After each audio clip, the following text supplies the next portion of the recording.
Herkese merhabalar arkadaşlar. Örgü Diyarı kanalıma hoş geldiniz. Bugün sizlere bu güzel renklerle çok güzel bir tığ işi model anlatımı yapacağım. Kullandığım ipler şöyle bebe yünü kullanacağım. Tığımda şöyle 2 milim şu şekilde tığ kullanacağım. Şöyle de bir toka kullanacağım arkadaşlar. Şimdi hemen yapım aşamalarına geçiyorum. Evet arkadaşlar, yeşil ipimi aldım. Şöyle bir kilit zinciri çektim. Şu şekilde ipimi sağlamlaştırdım. Şöyle tokamı alıyorum. Bakın, içinden tığımı geçirdim. Şöyle ipimi buraya sabitledim. Sık iğne de diyebilirim arkadaşlar. Sık iğne yapıyorum. Tekrar tokamın içinden ipimi alıyorum. Ve bu şekilde yan yana sık iğneler yaparak dolduracağım. İpimin ucunu arada gizliyorum şöyle. Bakın, çok kolay. Çok hızlı bir şekilde de yapılıyor arkadaşlar. Bu şekilde tokamın içine 54 tane sığıyor arkadaşlar. Ben daha önce yaptım. 54 tane bu şekilde sık iğne yapacağım. Burada farklı bir işlemim yok. Şimdi sıra sonuna kadar hemen bu kısmı tamamlayıp geliyorum arkadaşlar. Evet arkadaşlar, bakın 54 tane toplamda yaptım. Bu sayıyı değiştirebilirsiniz, arttırıp azaltabilirsiniz. Şimdi ilk yaptığım sık iğnemin tepesinden tığımı geçirdim. Şöyle kaydırma tekniğiyle burayı kapattım. Burada 1, 2, 3, 4, 5 zincir çekiyorum. 1, 2, 3. sık iğnemden şu şekilde sabitledim. 1, 2, 3, 4, 5. 5 zincir, 1, 2, 3.'ye sık iğne ile sabitliyorum. 1, 2, 3, 4, 5 zincir. 1, 2, 3.'ye 1, 2, 3, 4, 5 zincir. Şimdi tekrar 1, 2, 3. sık iğnemin tepesine bu şekilde 5'er tane zincir çekerek sıra sonuna kadar yapacağım. Toplamda 18 tane 5 zincirim olacak arkadaşlar. Şimdi hemen bu kısmı tamamlayıp geliyorum.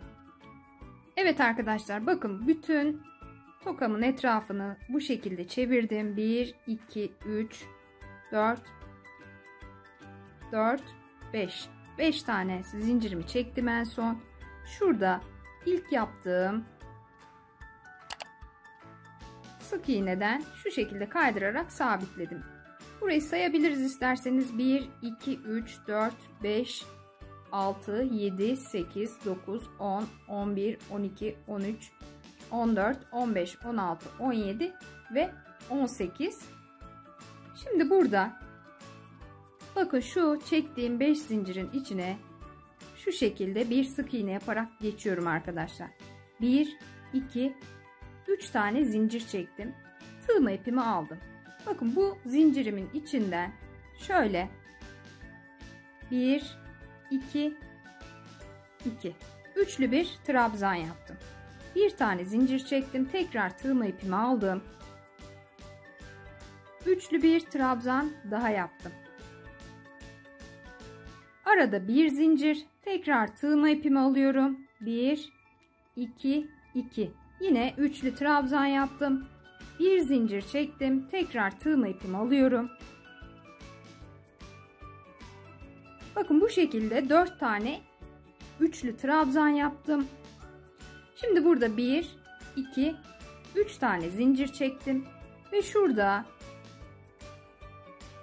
zincirlerimin içinden tığımı geçirdim. Ve buraya sık iğne yapıp bu şekilde tamamladım.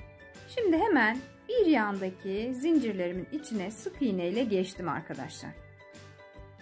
Şimdi burada 1, 2, 3, 4, 5, 6, 7. 7 tane zincir çektim. Buradan sayıyorum. 1, 2, 3, 4. zincirimden şöyle tığımı geçirdim. Ve buraya kaydırma tekniğiyle şöyle minik bir tomurcuk yaptım. 1, 2, 3 zincir. Aynı yerden tığımı geçiriyorum. Yine buraya kaydırma tekniğiyle bir tomurcuk daha yaptım. 1, 2, 3 zincir. Aynı yerden ipimi yine aynı şekilde kaydırdım. Bakın şöyle minik bir çiçeğim oldu burada. 1, 2, 3 zincir çektim. Ve hemen bakın bir yandaki zincirlerimin içine şu şekilde sık iğne ile sabitledim. Şimdi burada hemen yandaki zincirimin içine geçtim. Bir sık iğne yaptım. 1, 2, 3 zincir. Şurada yaptığım işlemin aynısını yapacağım arkadaşlar. Tığımı ipimi alıyorum. Üçlü bir trabzan. Arada bir zincir. Tekrar tığımı ipimi alıyorum. Üçlü bir trabzan. Bir zincir. Bu şekilde 4 tane üçlü trabzan yapıyorum. Aralarında bir zincir çekiyorum. Bakın bu şekilde buraya son sıramda çiçeklerimi yapacağım ve modelimi tamamlayacağım. 1, 2, 3 zincirle sık iğne ile burayı kapatıyorum. Bakın şu şekilde şöyle de sayarsak 1, 2, 3, 4, 5 tane ara boşluğum olacak. Şimdi burada bir yandaki boşluğuma geçtim. Sık iğne. 1, 2, 3, 4, 5, 6, 7. 1, 2, 3, 4. zincirimden tığımı geçirdim. Ve yine buraya bir çiçek oluşturacağım. 3 zincir. Kaydırma tekniği. 1, 2, 3 zincir. Ve aynı boşluğuma ipimi kaydırarak 1, 2, 3 zincir çekip bir yandaki zincirlerimin içine bu şekilde sabitledim. Hemen bir yana geçtim. Sık iğne yaptım. 1, 2, 3 tane zincir çektim. Ve yine burada arkadaşlar şu şekilde trabzanlarımı oluşturacağım. Bütün sıralarımı bu şekilde tamamlayacağım. Sonrasında uç kısımlarına lalelerimi yapacağım. Şöyle göstereyim arkadaşlar. Bakın daha önce hazırlamıştım. Şimdi bu kısmı tamamlayıp lalelerimi yapmak için hemen geliyorum arkadaşlar. Bakın arkadaşlar. Bu şekilde bu sıramı da tamamladım. Şurada en son sık iğnemi yaptıktan sonra başlangıçtaki sık iğnemden tığımı geçirdim. Şöyle kaydırma tekniğiyle ipimi aldım. Bir zincir çektim ve burada yeşil ipimi kesiyorum. Bakın bu şekilde. Şimdi lalelerimi yapacağım. Evet arkadaşlar bakın sarı ipimi aldım. Şöyle biraz uzun bırakıyorum bu kısmı. Burayı atlamayalım. Şöyle ortasından bir tane şu şekilde kilit zinciri çektim. Bakın uzun bıraktım ipimi. Burada hemen şu yeşille zincir yaptığım kısımdan şu trabzanlarımın en başından tığımı geçirdim. Buraya bir tane sık iğne yaptım bu şekilde. Şimdi burada ipimi uzatıyorum. İstediğim boyuta getiriyorum. Fıstık yapacağım arkadaşlar. Tığımı ipimi aldım. Bakın. 2 3 ve 4. Bu şekilde 4 tane dolgulu bir fıstık yapacağım. İpinizin kalınlığına göre burayı değiştirebilirsiniz. Hepsinin içinden geçtim ve sıkılaştırdım. Arada hiç zincir falan çekmeden tığma ipimi aldım. Bakın bir sonraki iki trabzanımın ortasından tığımı geçirdim. Tekrar buraya yine fıstık yapacağım. 1 2 3 ve 4. Bakın yine 4 tane ipimi uzattım. Hepsinin içinden geçtim ve kapatıyorum bu şekilde. Tığma ipimi aldım. Hemen bir yandaki boşluğuma geçtim. 2 trabzan arasına. Tekrar ipimi uzattım. 2 3 4 Yine bu şekilde 4 tane ipimi uzattım arkadaşlar. Hepsinin içinden geçtim ve kapattım. Tığma ipimi alıyorum. Bir yandaki boşluğumdan 1 2 3 ve 4. Yine 4 tane ilmeğimi uzattım. Hepsinin içinden geçip kapattım bu şekilde. Şimdi tekrar tığma ipimi alıyorum. Bakın en son zincirim ve trabzanın arasındaki boşluktan geçtim. Ve yine ipimi uzattım. 1 2 3 ve 4. Yine 4 tane ipimi uzatıyorum. Hepsinin içinden geçtim. Ve yine burayı da kapatıyorum bu şekilde.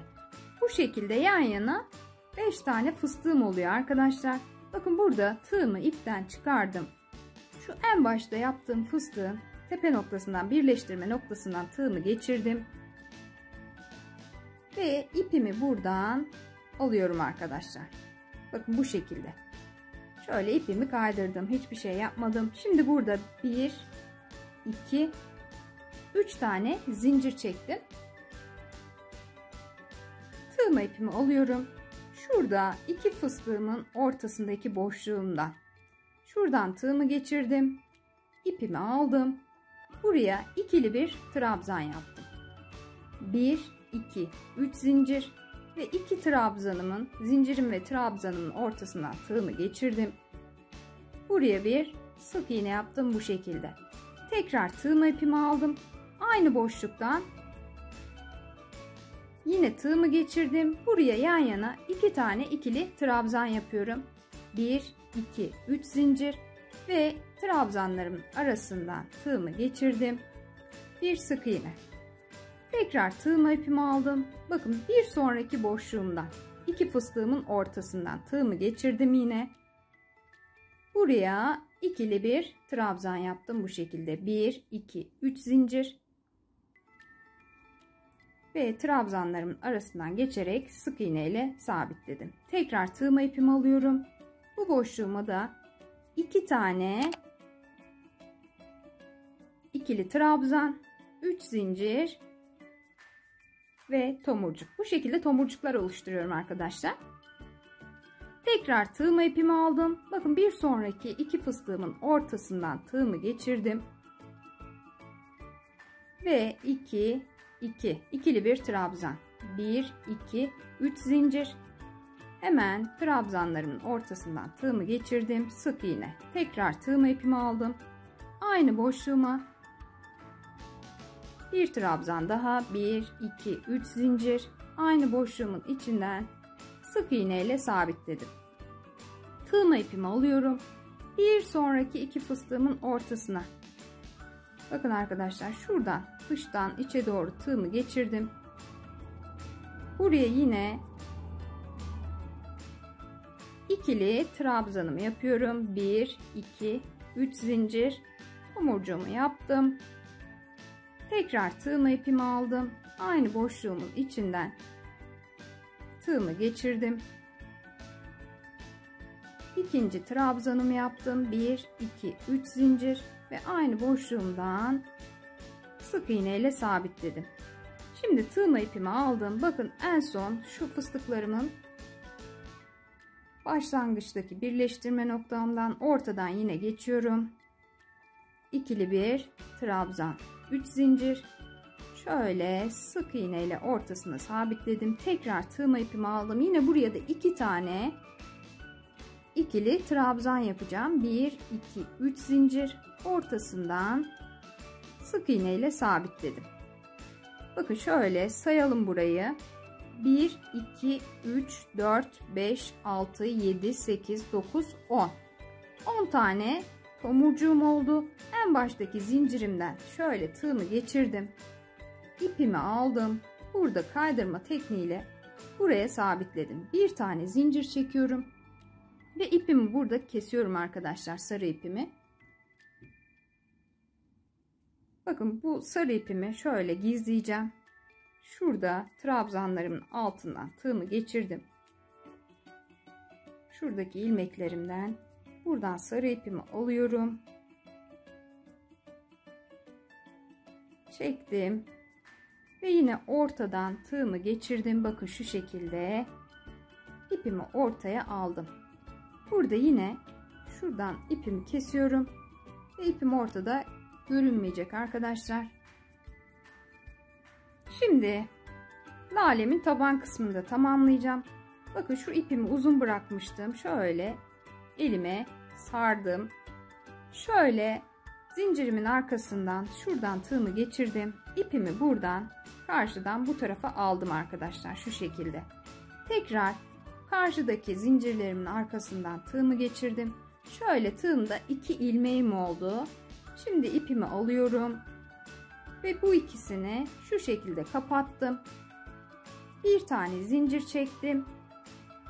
Ve ipimi çekiyorum. Burada da ipimi şöyle tığımı bakın ortadan geçirdim. İpimi buradan ortaya çekeceğim.